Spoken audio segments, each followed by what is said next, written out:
देखो बेटा, जो हमारा टॉपिक चल रहा है आज के लेक्चर में, वो टॉपिक है हमारा सेम अल्कोहल फिनोल का ही टॉपिक है। अल्कोहल फिनोल की हमने मेथड ऑफ प्रिपरेशन पढ़ लिए हैं और हम उसकी केमिकल रिएक्शंस पढ़ रहे हैं। तो अभी हमारी अल्कोहल की केमिकल रिएक्शंस चल रही हैं, जिसमें हमने कुछ कंसेप्चुअल क्वेश्चन डिस्कस किए। एक बार हम दोबारा इस क्वेश्चन से चलते हैं आगे और फिर हम इस चीज़ को समझते हैं। देखो, यहाँ पे हमने क्वेश्चन बनाया था कि विच out of alcohol and phenol is more acidic. तो एसिडिक वो होता है जो H प्लस बनाए। देखो यहाँ पे दिखाया मैंने, H प्लस H प्लस। अब क्या होता है कि ये H प्लस बनने के बाद अगर रिवर्स में रिएक्शन ना जाए तो एसिड है, रिवर्स में चल जाएगा तो एसिड नहीं है, लेस एसिडिक है। तो हम आंसर में ये बोलेंगे कि alcohol on ionization forms RO negative and phenol on ionization form O अपना phenoxide ion.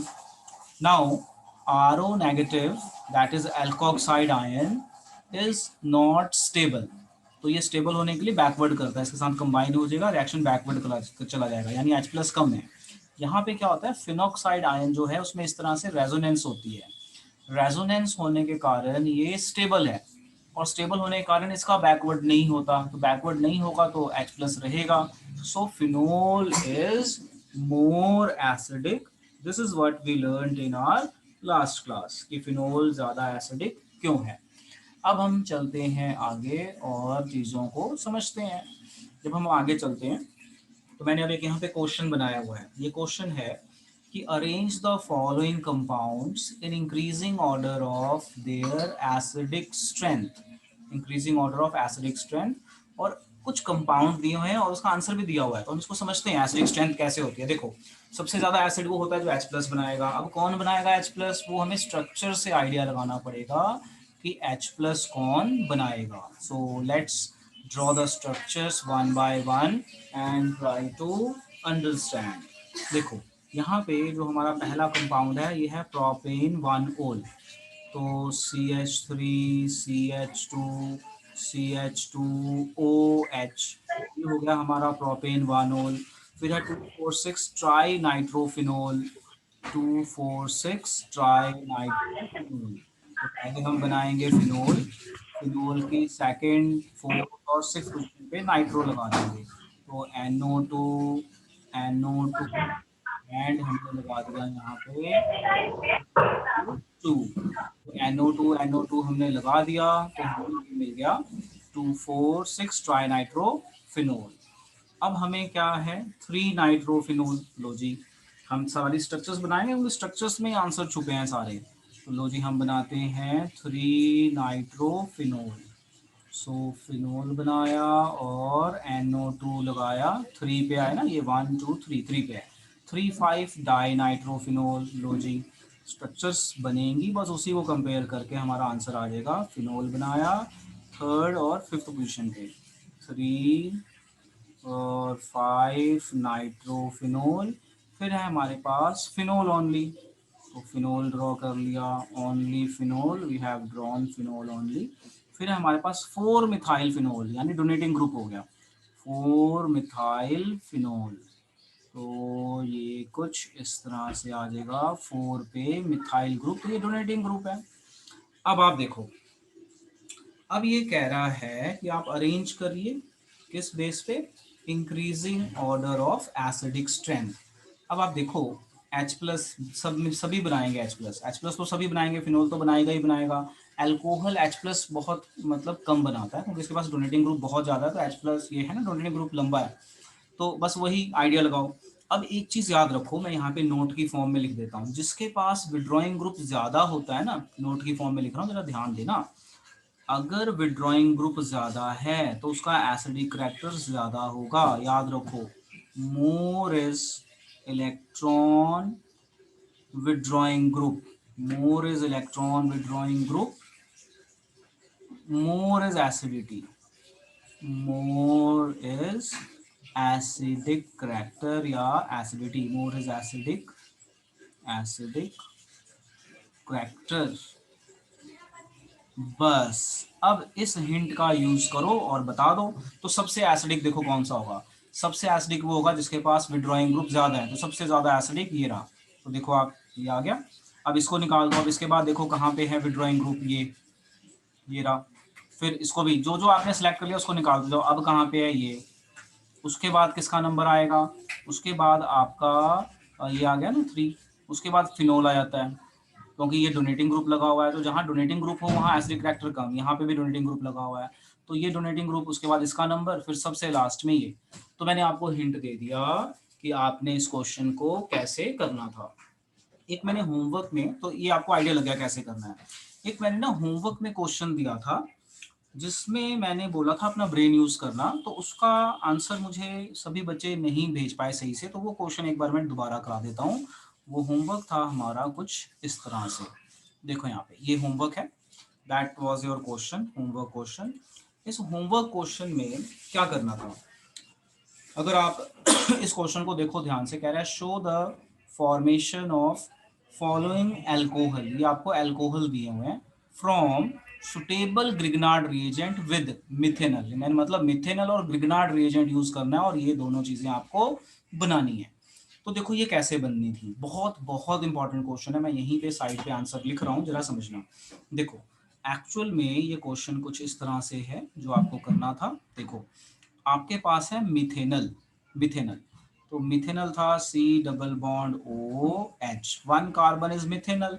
कह रहा है कि एक सुटेबल ग्रिग्नार्ड रिएजेंट यूज करो, R M G X, suitable मतलब आर सुटेबल, ये चीज सुटेबल होनी चाहिए। यहाँ लिखा है ना उसने, अगर आप यहाँ देखो ध्यान से तो लिखा है उसने suitable Grignard reagent on methanal, तभी बनेगा।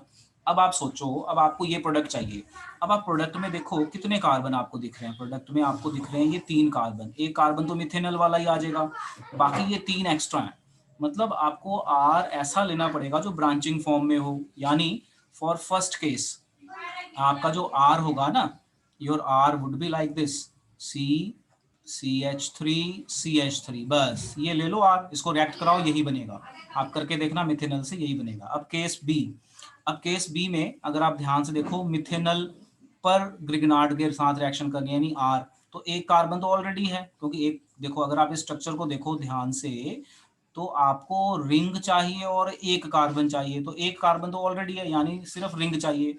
मतलब जो यहाँ पे आपका आर ग्रुप है वो नॉर्मल एक साइक्लोहेक्सेन होगा, नॉर्मल साइक्लोहेक्सेन, नॉर्मल ये वाला ग्रुप। बस इसको आप यहाँ पे आर की जगह ले लो, जैसे रिएक्शन होती है कर दो।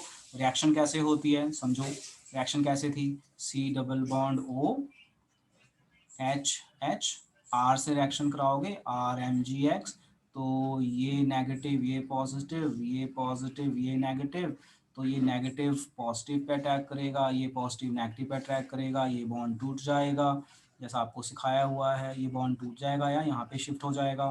तो देखो क्या बना, C H H single bond O M G X, और यहाँ पे आ गया आपका आर ग्रुप, तो ये आर आ गया ना, तो ये आर, तो रिएक्शन आर की जो वैल्यू होगी डाल देना।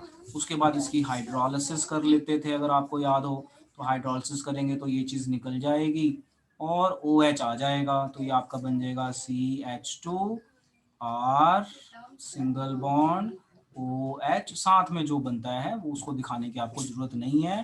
तो ये तरीका था जो आप कंफ्यूज हो रहे थे, दिस वॉज योर होमवर्क। तो ये तरीका है, तो आपने खुद ही लॉजिक लगाना है, और ये सारी चीजें कब इंप्रूव होंगी, जब आप प्रैक्टिस करेंगे। प्रैक्टिस मस्ट है, प्रैक्टिस नहीं करेंगे नहीं होगा, इस चीज को अपने ब्रेन में डाल लीजिए। तो प्रैक्टिस करेंगे तो होगा। तो ये क्वेश्चन मैंने होमवर्क में दिया था और ये इसमें तो दिक्कत नहीं थी, इन 2 क्वेश्चंस में ही मैंने देखा कि बच्चे गड़बड़ कर रहे थे। तो नॉर्मल रिएक्शन जो हमने पढ़ा है इस तरीके से ये हो जाएगा। अब हम चलते हैं, हम जहाँ पे थे हम कर रहे थे ये वाला पार्ट, तो हमने ये वाला न्यूमेरिक ये वाला क्वेश्चन कर लिया, और मैंने यहाँ पे हिंट दे दिया कि अगर इलेक्ट्रॉन विड्रॉइंग ग्रुप ज़्यादा है, इलेक्ट्रॉन विड्रॉइंग ग्रुप ज़्यादा है, electron withdrawing group, electron withdrawing group ज़्यादा होगा तो वो इलेक्ट्रॉन खींच लेगा, यानी H प्लस जल्दी बनाएंगे। देखो यहाँ पे कितने विड्रॉइंग ग्रुप है, 1 2 3, तो सबसे ज़्यादा विड्रॉइंग ग्रुप है, सबसे ज़्यादा एसिडिक, देखो ये रहा। उसके बाद इसको निकाल दो। अब देखो अब यहाँ पे 2 विड्रॉइंग ग्रुप है तो ये एसिडिक, यहाँ पे एक विड्रॉइंग ग्रुप है ये एसिडिक, ये डोनेटिंग है ये डोनेटिंग है, फिर ये एसिडिक हो गया। इसमें आर चेन लंबी है यानी सबसे कम एसिडिक, ये फिर एसिडिक हुआ। तो पूरा ऑर्डर इस तरीके से आपका बन जाता है, वेरी वेरी इंपॉर्टेंट। अब हम आगे चलते हैं और समझते हैं। लो, अब हमारा यहाँ पे टॉपिक आता है एस्टेरिफिकेशन। ये वही एस्टेरिफिकेशन है जो आपने 10th में पढ़ी थी। याद करवाता हूँ, 10th में आपने क्या पढ़ा था एस्टेरिफिकेशन में। 10th में आपने पढ़ा था कि व्हेन कार्बोक्सिलिक एसिड, 10th वाला रिकॉल करवाते हैं तो आप एकदम अच्छे से इसको कर पाएंगे। आपने 10th में क्या पढ़ा था, when carboxylic acid reacts with alcohol in the presence of acid form sweet smelling compound called ester। याद आ गया? तो आपने ये 10th में पढ़ा था। इसको हम प्रोसेस को हम कहते थे एस्टेरिफिकेशन। अब मैं रिएक्शन भी 10th वाली दिखा देता हूँ। क्या पढ़ी थी आपने, देखो, CH3 C double bond OOH, तो ये तो हो गया कार्बोक्सिलिक एसिड। अल्कोहल आपने जो 10th में लिया था C2H5OH, मैं यहाँ पे ROH भी ले सकता हूँ, और आपने इसको हीट कर दिया एसिड की प्रेजेंस में। तो जब आप हीट करोगे तो यहाँ से वाटर निकल जाएगा। ये वाटर ऐसे निकल गया, वाटर निकल गया। तो वाटर निकल गया तो जो ये वाला पार्ट बच गया वो इससे जुड़ जाएगा। तो देखो CH3C डबल बॉन्ड OO, इतना तो सेम है। अब ये बच गया तो ये जुड़ जाएगा इसके साथ, तो ये बनाएगा C2H5, जिसे हम कहते हैं एस्टर या फिर RCOOR। तो ये आपने पढ़ा था sweet smelling compound which is called ester. So ये था हमारा एस्टेरिफिकेशन। तो अब आपको एस्टेरिफिकेशन तो याद आ गई। अब हम अपना +2 के हिसाब से देखते हैं। मैंने आपको 10th वाला रिवाइज करवाया और कैसे प्रोडक्ट बनता है ये आपको मैंने दिखा दिया एस्टेरिफिकेशन में। अब +2 में क्या है, सेम है, बस थोड़ा फॉर्मूला लंबा हो जाएगा, बस इतना ही है। तो देखो अब जरा यहाँ ध्यान से, ये रहा एस्टेरिफिकेशन, टॉपिक का नाम है एस्टेरिफिकेशन। अब आंसर देखो क्या लिखा है, अल्कोहल एंड फिनोल। अब देखो हमने यहाँ पे अल्कोहल यूज किया था ना, इसकी जगह फिनोल भी यूज कर सकते हैं, बस +2 के हिसाब से आ गया।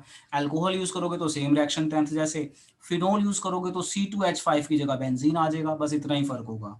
सो और कुछ नहीं है। सो देखो, alcohol and phenol react with carboxylic acid और एसिड क्लोराइड। हाँ जी, अब यहाँ पे एक ऑप्शन और है कि आप कार्बोक्सिलिक की जगह कुछ और भी ले सकते हो, है ना। क्या ले सकते हो, acid chloride, you can take acid chloride. इसको मैं अंडरलाइन करता हूं, ये वर्ड नया है। You can take acid chloride और you can take acid anhydride. तो ये सब मैं अंडरलाइन करता हूं और इन सबको अभी बताऊंगा इनका फॉर्मूला टू फॉर्म एस्टर।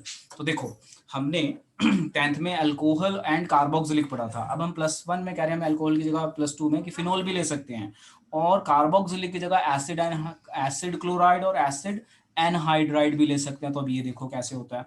अब ये भी मैं यहाँ समझा देता हूँ। अब यहाँ पे हमारे पास दो नए फंक्शनल ग्रुप आए जिसे हम नोट की फॉर्म में पढ़ लेते हैं। पहला था हमारा एसिड क्लोराइड, तो RC डबल बॉन्ड OCl। इस कंपाउंड को हम कहते हैं एसिड हलाइड या एसिड क्लोराइड। फिर है हमारा एसिड एनहाइड्राइड, तो RC double bond OO C double bond OR। इस फॉर्मूले को हम इस तरह से भी लिख सकते हैं, RC double bond O twice O, इस तरह से भी लिखा जाता है, इस तरह से। और इसे हम नाम देते हैं एसिड एनहाइड्राइड। आप इसे नोट कर लीजिए, अब ये नए नए नाम आ गए। अब देखो यहाँ पे ध्यान से, तो आपको 10th में हमने क्या पढ़ाया था कि you can use carboxylic acid and you can use alcohol. +2 में हम कह रहे हैं कि you can use carboxylic acid and alcohol, and instead of this you can also use alcohol की जगह फिनोल, और कार्बोक्सिलिक एसिड की जगह और भी कई चीजें यूज कर सकते हो, एसिड क्लोराइड या फिर एसिड एनहाइड्राइड। प्रोडक्ट आपको सेम मिलेगा विच इज कॉल्ड एस्टेरिफिकेशन। तो ये चीज आपको समझ में आ गई। अब आपको हम रिएक्शन दिखाते हैं कैसे हुई है। देखो AR, आर की जगह अगर AR ले लो तो फिनोल बन गया। फिनोल की कार्बोक्सिलिक से रिएक्शन कर दो तो इसका OH और इसका H निकलेगा, बिल्कुल इसी तरह से जैसा यहाँ पे बताया, इसका H इसका OH, तो वही चीज़ है और जुड़ जाएगा। मतलब आपने अगर इसकी जगह बेंजीन ले लिया तो बेंजीन वाला एस्टर बन जाएगा। तो ये चीज़ दिखाई है। सेकंड केस में एनहाइड्राइड ले लिया, देखो ये एनहाइड्राइड है, देखो अब ये फॉर्मूला RCO2O, ये मैंने ऐसे लिखा है, देखो RCO2O एनहाइड्राइड ले लिया, तो एनहाइड्राइड ले लिया तो इसकी रिएक्शन भी मैं अभी आपको करके दिखा देता हूँ कैसे होगी। और अगर आपने RCOCl ले लिया तो रिएक्शन कैसे होगी, that you need to understand. बस यही चीजें हैं। तो लो जी, अभी मैं ये दो रिएक्शन आपको करके दिखा देता हूँ। किसके किसके साथ है, आपका एसिड क्लोराइड और एनहाइड्राइड, ये दो चीजें मैं करके दिखाता हूँ यहाँ पे। तो आप फिर आपको मैं नोट करने का टाइम दूंगा। तो एस्टेरिफिकेशन की ही चल रही है अलग अलग फॉर्मेट में। अब देखो मैं क्या करता हूँ, मैं ले लेता हूँ ROH एल्कोहल, इसकी रिएक्शन कर देता हूँ एसिड एनहाइड्राइड से, RC double bond O C double bond OR, ऐसे भी लिख सकते हैं, कोई दिक्कत नहीं है। देखो फॉर्मूला ध्यान से, ये चीज़ ऐसे है ना ऐसे करके नीचे को ले आया, स्ट्रेट कर दो, तो स्ट्रेट कर दोगे तो ऐसा बन जाएगा जैसे मैंने दिखाया। तो ये एसिड एनहाइड्राइड है। आप इसे अब हीट करो, जब आप इसे हीट करेंगे तो ये वाला एक बॉन्ड यहाँ से टूट जाएगा, ठीक है। और आपका अल्कोहल से ये वाला बॉन्ड टूट जाएगा। अब ये होता है नेगेटिव, ये होता है पॉजिटिव, ये होता है पॉजिटिव, ये होता है नेगेटिव। तो अब देखो क्या होगा, तो ये नेगेटिव है, इसको मैं कलर अलग ले लेता हूँ, तो ये नेगेटिव इस पॉजिटिव के साथ जुड़ जाएगा ऐसे। बस नेगेटिव पॉजिटिव का कंसेप्ट ध्यान रखना, बाकी कुछ नहीं है, ठीक है। बस ये इसके साथ जुड़ जाएगा, यानी आपका प्रोडक्ट बना RC डबल बॉन्ड OOH, ठीक है। इसे R डैश कर देते हैं ताकि हम डिस्टिंग्विश कर पाएँ। प्लस अब जो ये बच गया RO वो यहाँ जुड़ जाएगा, तो ये बनेगा RC डबल बॉन्ड O, पहले मैंने इसको लिख लिया RC डबल बॉन्ड O। अब जो बच गया वो जोड़ दो, O नेगेटिव टूटा है ना, जिसने बॉन्ड तोड़ा है वही बॉन्ड बनाएगा, है ना। तो ये बनेगा OR, कई बच्चे इसको RO लिख देते हैं, वो गलत हो जाएगा, ध्यान रखना। तो बस ये एस्टेरिफिकेशन है, दिस इज कॉल्ड एस्टेरिफिकेशन। ये एस्टर बन गया, साथ में कार्बोक्सिलिक एसिड बन गया। इस तरीके से ये हमारी रिएक्शन थी। देखो यहाँ पे ये रहा RCOR, देखो ये रहा एस्टर और ये रहा कार्बोक्सिलिक एसिड, है ना, जैसा मैंने बताया। अब हम लेते हैं RCOCl अल्कोहल के साथ, कैसे रिएक्शन होगी। So let's try to understand that also. इसका बी पार्ट, क्योंकि रिएजेंट अलग अलग है ना, यहाँ पे मैंने एनहाइड्राइड लिया, ये था हमारा एसिड एनहाइड्राइड विद अल्कोहल और फिनोल। अब इसका बी पार्ट में वही सेम अल्कोहल, और अब मैं ले लेता हूँ acid chloride C double bond OCl, इसे हीट करेंगे तो ये तो बड़ा आसान है, ये तो देख के ही पता चल रहा है भाई, HCl निकल जाएगा, HCl निकल गया और क्या बना RC double bond OR ester. तो ये था एस्टेरिफिकेशन का +2 के हिसाब से करने का तरीका, जिसमें हमने आपको ये बताया कि जब आप एस्टेरिफिकेशन करेंगे तो एक एसिड और एक अल्कोहल की जरूरत पड़ती है। एसिड की जगह आपके पास 3 ऑप्शन है, कार्बोक्सिलिक एसिड, एसिड क्लोराइड और एसिड एनहाइड्राइड। अल्कोहल की जगह एक और ऑप्शन है, अल्कोहल प्लस फिनोल, अल्कोहल ले लो फिनोल ले लो, हमेशा आपको मिलेगा एस्टर। और सारे एस्टर स्वीट स्मेल नहीं होते, बट 10th लेवल पे हमने जो किया था वो स्वीट स्मेल होते हैं। चलो आप इसे नोट कर लो। चलो जी आगे चलते हैं। अब हमने ये स्टेरिफिकेशन कर ली। अब देखो आप लोगों ने नाम सुना हुआ है डिस्प्रिन, है ना, पेन किलर। तो ये जो हम स्टेरिफिकेशन कर रहे हैं, इस स्टेरिफिकेशन के प्रोसेस में डिस्प्रिन का एक केमिकल आता है जिसका रोल है एंटी पायरेटिक, एंटी इन्फ्लामेटरी, मतलब हमारे सिर दर्द हो या बॉडी में दर्द हो डिस्प्रिन ले लो, और भी कई फंक्शन होते हैं। तो अब हम डिस्प्रिन वाला केमिकल कैसे बनता है, उस केमिकल का नाम है एस्प्रिन पेन किलर। वो कौन सा केमिकल है, लेट्स ट्राई टू अंडरस्टैंड। वो इसी प्रोसेस से बनता है स्टेरिफिकेशन से, और इसे हम कहते हैं असाइल ग्रुप। याद है आपको Friedel Crafts alkylation, Friedel Crafts acylation. तो RC डबल बॉन्ड O को हम असाइल ग्रुप कहते हैं, और असाइलेशन के नाम से भी ये जाना जाता है। आपको मैंने हिंट दे दिया, +1 में भी आपने पढ़ा हुआ है, याद करना पड़ेगा। अब देखो ये जो आपको केमिकल दिख रहा है ये वाला, ये आपका वही एस्पिरिन डिस्प्रिन वाला केमिकल है। डिस्प्रिन या कई और जगहों पे चलता है, इसका काम ब्लड को पतला करना भी होता है। अब ये जो केमिकल है इसके क्या फंक्शन है, ये दवाई बनती है जो, वैसे तो हर केमिकल किसी ना किसी दवाई के फॉर्म में ही होता है, चाहे वो दवाई पॉइजन हो चाहे वो कुछ भी हो, हर केमिकल कुछ ना कुछ इंपॉर्टेंस रखता है। तो जो ये केमिकल है एस्पिरिन, जो डिस्प्रिन में यूज होता है, इसकी क्या प्रॉपर्टी है? एनाल्जेसिक। एनाल्जेसिक का मतलब होता है पेन किलर, एंटी इन्फ्लामेटरी, चोट लगने पे जो जलन होती है उसको ठीक करना, एंड एंटीपायरेटिक। एंटीपायरेटिक होता है जो बुखार को कम करता है। तो आपको पता है जब बुखार हो जाए तो हम डिस्प्रिन वगैरह लेते हैं, तो उसमें ये केमिकल होता है। इस केमिकल के 3 रोल हैं। एनाल्जेसिक पेन को कम करता है, जलन को कम करता है, एंटीपायरेटिक बुखार को कम करता है, फीवर को कम करता है। तो बहुत ही इंपॉर्टेंट। अब देखिए यहाँ पे ध्यान से क्या आ रहा है आपके, यहाँ आ रहा है the introduction of acyl group. देखो RCO मतलब फ्रीडल क्राफ्ट एल्काइलेशन पढ़ा है ना, और असाइलेशन, तो वही असाइल ग्रुप इन एल्कोहल और phenol is known as acylation.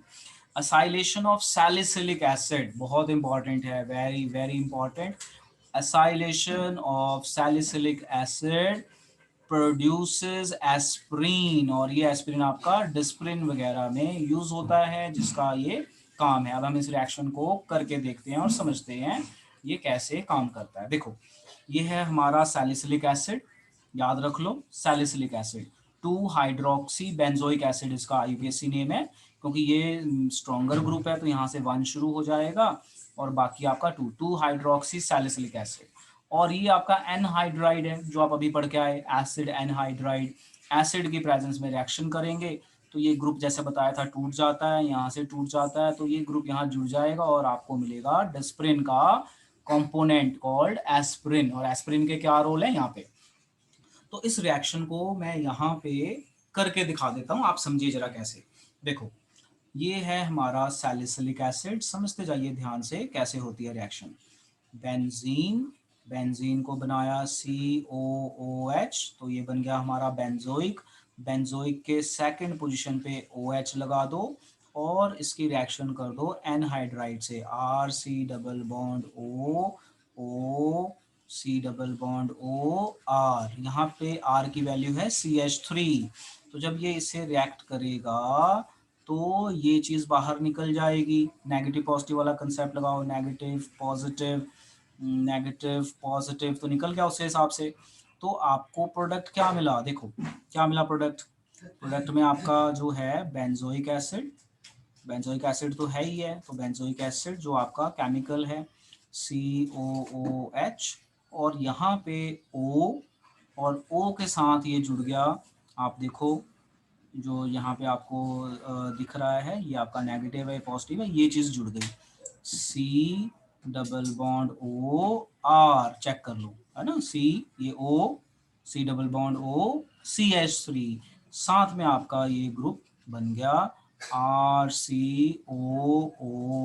ये भी एस्टेरिफिकेशन ही है, this is esterification, but acyl group जुड़ा है तो असाइलेशन भी कह देते हैं इसको। तो ये ग्रुप जो आपको यहाँ पे दवाई मिली, इस दवाई का नाम है आपका एस्प्रिन। और एस्प्रिन का क्या रोल होता है ये अभी अभी आपने समझ लिया। This is your chemical aspirin. Aspirin possesses following properties. चलिए अब आप इसे नोट कर लीजिए, नोट करके डन बोलिए जल्दी।